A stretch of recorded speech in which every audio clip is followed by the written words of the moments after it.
Hello friends, welcome back to my YouTube channel Sweet Moment. I am here with a new part of Wings Destroy Heart. Last part मैंने आपको बताया था cloud six के कुछ guard wing को hall में लेकर आते हैं जहाँ पर लैंस चैन, मास्टर लान और हंगवन जुन उसका वेट कर रहे थे। विंग अपने नीज पर बैठा हुआ था और साइलेंटली ये सोच रहा था कि अभी तक उसके साथ क्या क्या हुआ है।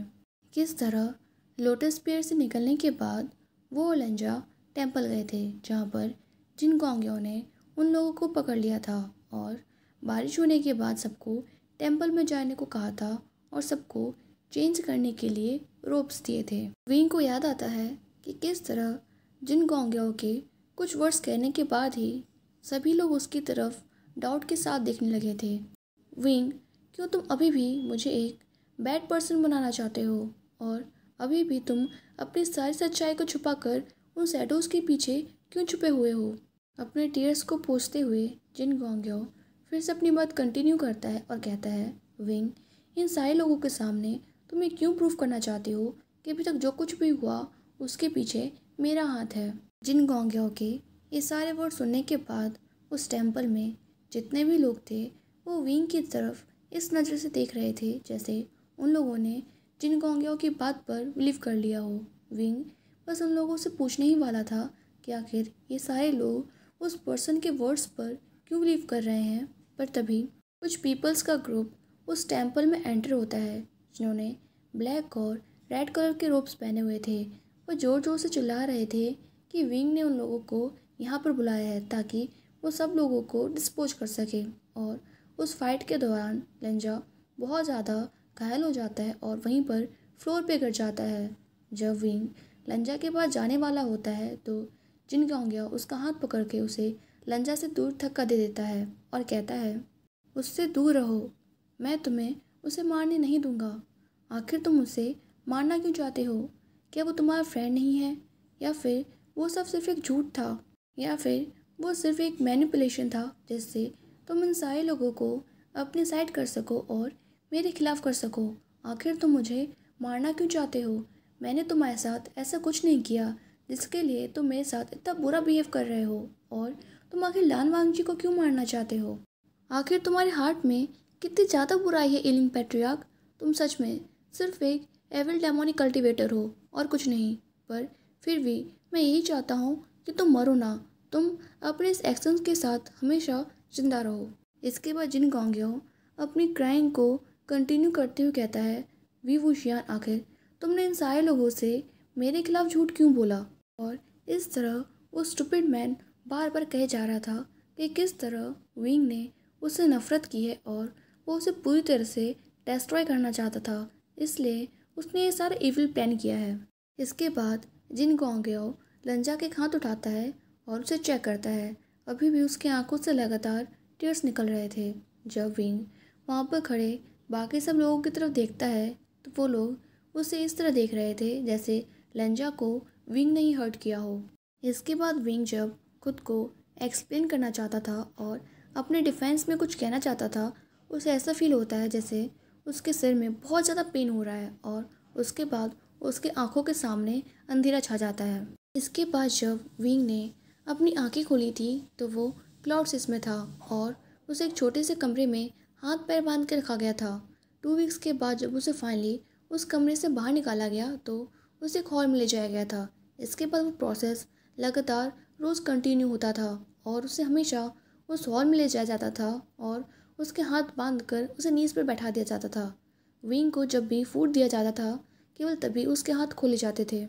मास्टर लान और लैंस चैन हमेशा उससे अपने क्वेश्चन के आंसर डिमांड करते रहते थे कि उसके साथ इस इविल प्लान में और कौन कौन इन्वॉल्व है।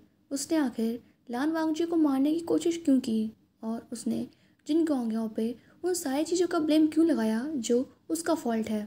आखिर उन लोगों ने विंग के अगेंस्ट ऐसा क्या किया था जो विंग ने उन्हीं लोगों को अटैक कर दिया जिन्होंने उसकी हेल्प की थी, और विंग ने उन लोगों को मारने की कोशिश क्यों की जो उसकी केयर करते थे।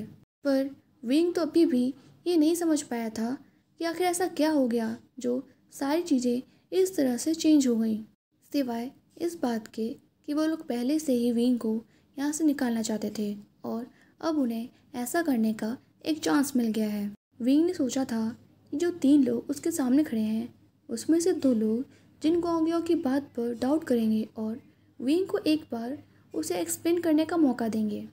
पर उन 2 लोगों ने भी विंग को एक भी वर्ड कहने का मौका नहीं दिया और अब तक विंग ये बात समझ चुका था कि अगर वो इन लोगों के सामने एविडेंस का पहाड़ भी खड़ा कर दे तब भी वो लोग उसकी बातों पर बिलीव नहीं करेंगे, क्योंकि विंग के लिए उन लोगों का हार्ट पहले से ही कोल्ड हो चुका था और ना ही उन लोगों के हार्ट में विंग को लेकर कोई भी जेंटलनेस या काइंडनेस थी।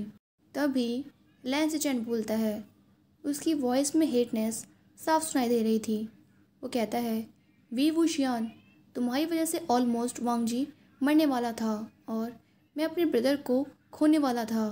मैं तुम्हें कभी भी माफ़ नहीं करूँगा। पर विंग ने कुछ भी बोलने से साफ मना कर दिया था और उसने अपने दोनों लिप्स को टाइटली क्लोज कर लिया था, क्योंकि विंग को पता था कि अगर वो अपना माउथ ओपन करेगा तो उसके माउथ से वॉइस के साथ कुछ और भी निकलेगा और विंग बिल्कुल भी नहीं चाहता था कि ऐसा कुछ हो। विंग ये बिल्कुल भी नहीं चाहता था कि यहाँ से कोई भी पर्सन देखे कि उन लोगों ने किस तरह विंग को डिस्ट्रॉय कर दिया है। इसलिए उसे ये एक्ट तब तक रखना है जब तक कि वो क्लाउड से दूर नहीं चला जाता। विंग के माइंड में बस यही थॉट चल रहे थे कि वो ना तो किसी को अपना पेन दिखाना चाहता है, ना ही कोई इमोशन दिखाना चाहता है और ना ही ये दिखाना चाहता है कि वो कितना डिस्ट्रॉय हो चुका है। वो इन सारे लोगों को कोई भी सेटिस्फेक्शन नहीं देना चाहता था। तभी मास्टर लान कहते हैं, तुम्हारी इतनी हिम्मत कि तुम अपने नीज पर साइलेंटली बैठे हुए हो और अपने डिफेंस में एक भी वर्ड नहीं कह रहे हो। जिस पर्सन ने हमेशा तुम्हारी हेल्प की, तुम्हें हर प्रॉब्लम से प्रोटेक्ट किया, तुमने उसी पर अटैक किया और अब तुम अपने एक्सप्लेनेशन में कुछ कहना भी नहीं चाहते। मास्टर लान ऑलमोस्ट विंग पर चिल्ला रहे थे, क्योंकि लंजा उनकी प्राइड और हैप्पीनेस थी जिसकी विंग ने जान लेने की कोशिश की थी। मास्टर लान आगे कहते हैं, जिस दिन तुमने क्लाउड सिस में फर्स्ट टाइम कदम रखा था मैं तभी समझ गया था कि तुम बहुत ज़्यादा एविल हो और मुझे उसी टाइम तुम्हें मार देना चाहिए था। तुम बिल्कुल अपनी मदर की तरह एविल हो। तुम हम सब के लिए सिर्फ एक एविल डेमोनिक कल्टिवेटर हो और इसके अलावा कुछ नहीं। आज ही तुम्हें क्लाउड सिस से बाहर निकाल दिया जाएगा और इसके बाद तुम कभी भी यहाँ पर दोबारा आने के बारे में सोचना भी मत। अगर तुम्हें आज के बाद कभी भी गोसुलान सेक्ट का कोई भी मेंबर दिखे तो इस तरह प्रिटेंड करना जैसे वो तुम्हारे लिए एग्जिस्ट ही ना करते हों, और हम भी आज के बाद ऐसा ही प्रिटेंड करेंगे जैसे तुम एग्जिस्ट ही ना करते हो। तुम आज से हमारे लिए इस अर्थ पर इनविजिबल हो। इससे पहले कि कोई पर्सन कुछ कह पाता, विंग को कुछ फुटस्टेप सुनाई देते हैं जो विंग के पास से निकलकर मास्टर लान के पास खड़े हो जाते हैं। तभी उसे जियांग चैंग की वॉइस सुनाई देती है। वो कहता है, तो क्या अभी भी ये गार्बेज का पीस यही है? मास्टर लान कहते हैं, हाँ, पर ज़्यादा समय के लिए नहीं। तभी विंग को जिन गोंगियाओं की आवाज़ सुनाई देती है जो थोड़ी दूर से आ रही थी। वो कहता है, चैंग, क्या तुम श्योर हो कि तुम यहाँ पर रहना चाहते हो? आफ्टर ऑल इसने तुम्हारे और तुम्हारे सेक्ट के साथ जो कुछ भी किया है, तुम्हारे सेक्ट का डिस्ट्रैक्शन, तुम्हारी फैमिली की डेथ, क्या तुम श्योर हो कि तुम यहाँ रुकना चाहते हो? जिन गोंगियाओं की वॉइस सुनने के बाद विंग सोचता है, अच्छा तो शैडो के पीछे ये छिपा हुआ था। पर फिर भी वो इन दोनों पर्सन को कोई भी रिएक्शन नहीं देता। जियांग चैंग कहता है, मैंने कभी नहीं सोचा था कि मुझे इस गार्बेज को फेंकने का प्लेजर मिलेगा। अगर मैं कर सकता तो मैं टाइम में वापस जाना चाहता हूँ जिस दिन फादर इसे घर लेकर आए थे और उसी टाइम इस पर्सन को मार देना चाहता हूँ। ये कहकर जियांग चैंग कुछ स्टेप्स आगे बढ़ता है और विंग को बहुत हार्ड पंच करता है। उस पंच की वजह से विंग ग्राउंड पर गिर जाता है, पर ना तो वो अपना माउथ ओपन करता है, ना ही कोई भी साउंड निकालता है और ना ही उन लोगों को ये पता चल देता है कि वो पेन में है, और फिर दोबारा से अपने नीलिंग पोजीशन में बैठ जाता है। जियांग चैंग फिर से कहता है, तुम्हें क्या लगता है तुम अलाउ हो कि तुम मेरे सेक्ट को डर्टी कर सको? वहाँ के वाटर में स्विमिंग करके, वहाँ के प्लेस पे चल के और वहाँ पर रह के तुमने पूरे एरिया को पॉल्यूट कर दिया है। तुमने मेरी पूरी फैमिली को मार दिया, मेरे सेक्ट को डिस्ट्रॉय कर दिया। तुम प्रे करो कि आज के बाद कभी भी मैं तुमसे ना मिलूं, क्योंकि अगर ऐसा हुआ तो वो दिन तुम्हारी लाइफ का लास्ट डे होगा। सोचना कि ये मेरे और मेरे सेक्ट की तरफ से तुम्हारे लिए आखिरी काइंडनेस है, और अगर तुम्हें थैंक करना है तो तुम्हें जिन गाँव गया उसे थैंक बोलना चाहिए, क्योंकि उसकी वजह से ही आज तुम जिंदा हो। हम में से यहाँ पर कोई भी नहीं चाहता कि तुम जिंदा रहो, पर उसने हम लोगों को कन्विंस किया कि मरने से ज़्यादा बड़ी पनिशमेंट तुम्हारे लिए जिंदा रहना है। लेन सेचेन जियांग चेन के शोल्डर पे हाथ रखते हैं और उसे काम डाउन करने की कोशिश करते हैं। वो कहते हैं, चेंग जाने दो, इसके ब्लड से हमारे क्लाउड सेस के हॉल को डर्टी मत करो। इसके बाद लेन सेचेन विंग की तरफ देखते हैं और बोलते हैं, मैं तुम्हें कभी भी माफ़ नहीं करूँगा जो तुमने मेरे भाई के साथ किया है, और ट्रस्ट मी, वांगजी भी तुम्हारे लिए वही फील करता है जो हम सारे लोग करते हैं।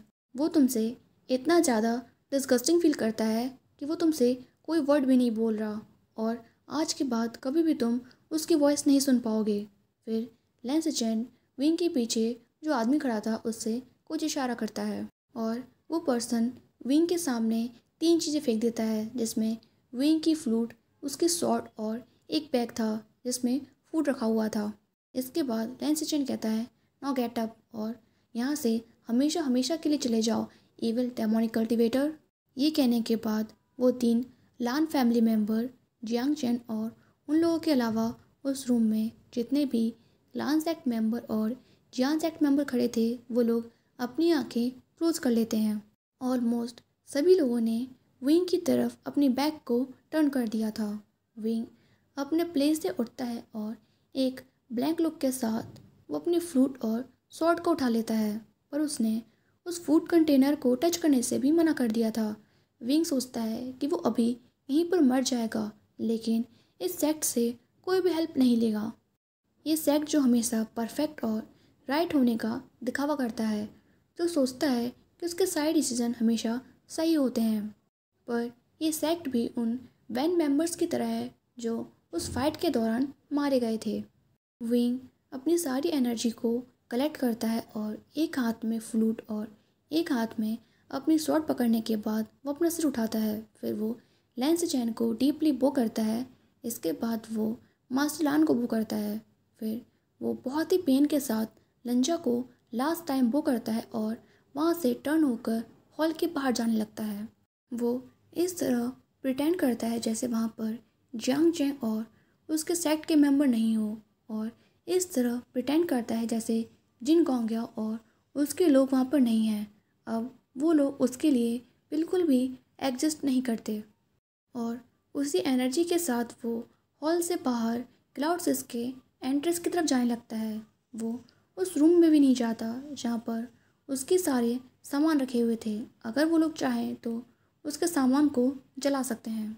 उस सामान को देखकर उन लोगों को बस ये याद आएगा कि विंग कितना स्टूपिड था जो उसने इन लोगों के झूठ और झूठी केयर पर बिलीव कर लिया। विंग को उस हॉल से क्लाउड सिस के एंट्रेंस तक कोई वॉइस सुनाई नहीं देती। अगर कोई भी पर्सन विंग के सामने आ रहा था तो वो अपना बैग विंग की तरफ टर्न कर ले रहा था, और इस बात का एहसास विंग को उनके शूज़ देखकर हो रहा था, क्योंकि जो भी पर्सन विंग के पास आता था विंग को उसके शूज़ के बैग्स दिख रहे थे, ना कि फ्रंट। जब विंग फाइनली क्लाउड सिस के एंट्रेंस पे आता है जहाँ पर 2 गार्ड उस गेट की सिक्योरिटी में खड़े थे, विंग अपना रेड रिबन खोल देता है और उसे वहीं फ्लोर पर गिरा देता है। विंग को पता नहीं था कि आखिर उसने ऐसा क्यों किया, पर वो रिबन उसकी पेन की निशानी थी और वो उसे यहीं पर छोड़ के जाना चाहता था। गोसुलान सेक्ट मेंबर्स ने कहा कि उनमें से कोई भी पर्सन अब विंग को देखना नहीं चाहता। अब विंग भी उनमें से किसी भी पर्सन को देखना नहीं चाहता। जब विंग को फील होता है कि वो क्लाउड सिस से काफ़ी दूर आ चुका है तो वो अपने नीज़ पर बैठ जाता है और फाइनली अपने माउथ को ओपन करता है और उसके माउथ में जो ब्लड कलेक्ट था उसे थूक देता है। तो फ्रेंड्स, आई होप कि आप लोगों को स्टोरी पसंद आ रही हो। अगर आप लोगों को स्टोरी इंटरेस्टिंग लग रही हो तो मुझे कमेंट सेक्शन में ज़रूर बताइएगा, जिससे मुझे पता चल सके स्टोरी अच्छी है या नहीं। और अगर वीडियो अच्छी लगी हो तो like this video and subscribe my channel. तो फ्रेंड्स, आज मैं केवल एक ही वीडियो अपलोड कर पाऊँगी। क्योंकि आज मैं कोरोना का वैक्सीन लगवाने गई थी, बूस्टर डोज़। और मुझे बहुत ज़्यादा पेन हो रहा है हाथ में और सिर में, और मुझे हल्का सा फ़ीवर आ गया है। और मेरे में इतनी हिम्मत नहीं थी कि मैं 2 वीडियो बना पाऊँ। आई नो कि मैंने कहा था कि मैं डेली सारी स्टोरीज़ की वीडियो अपलोड करूँगी, बट गाइस यार आज थोड़ी सी हेल्थ मेरी सही नहीं थी। आई नो आप लोग कहोगे कि यार इतने दिन से जब आप वीडियो अपलोड नहीं कर रही थी तब आपने बूस्टर क्यों नहीं लगवा लिया, आज ही क्यों लगवाया जब वीडियो अपलोड हो रही है। तो गाइस हमारी सिटी में जो बूस्टर है वो परसों से ही अवेलेबल हुआ है, और मैं आज ही जाके लगवा आई। और इसके बाद में मतलब अब कंटिन्यू रहेगी यार, आज इतनी भी हेल्थ मेरी ख़राब होनी थी, हो गई। अब कल से मैं सारी वीडियो अपलोड करूँगी, एक तो मैंने आज कर ही दी है, कल से मैं अंटिल लेस लाइफ भी कर दूँगी, ठीक है। तो अगर आप लोग को वीडियो अच्छी लगी हो तो like and subscribe. Bye bye, take care.